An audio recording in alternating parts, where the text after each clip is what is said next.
Big story tonight, COVID-19 surging all across metro Atlanta. People returning from the holiday weekend with loved ones are now finding long lines to get tested for the virus, some waiting up to 4 hours to get it done. So for those who are or were able to get a test this weekend, almost 25% of them came back positive. Now, this positivity rate is 5 times higher than we were seeing just a couple of weeks ago.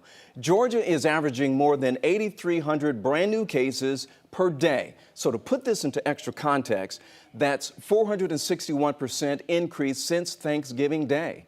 And one bright spot tonight, folks, the number of hospitalized COVID-19 patients is not skyrocketing the way the new cases are. Hospitalizations are still happening, just in the staggering way we have seen in the past. New tonight, the CDC is now changing the guidance on who needs to isolate or quarantine after coming into contact with someone positive for COVID-19. So here's some of the key notes you should know right now.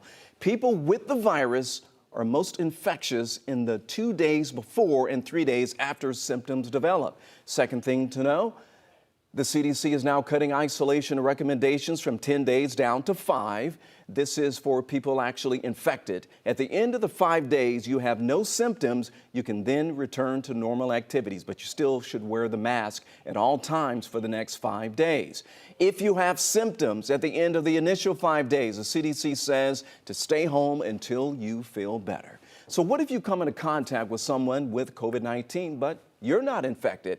Well, if you're boosted with a vaccine, you can now skip quarantine if you still wear that mask in all settings for at least 10 days. If you're not boosted, you should quarantine for 5 days and to see if any symptoms actually pop up. So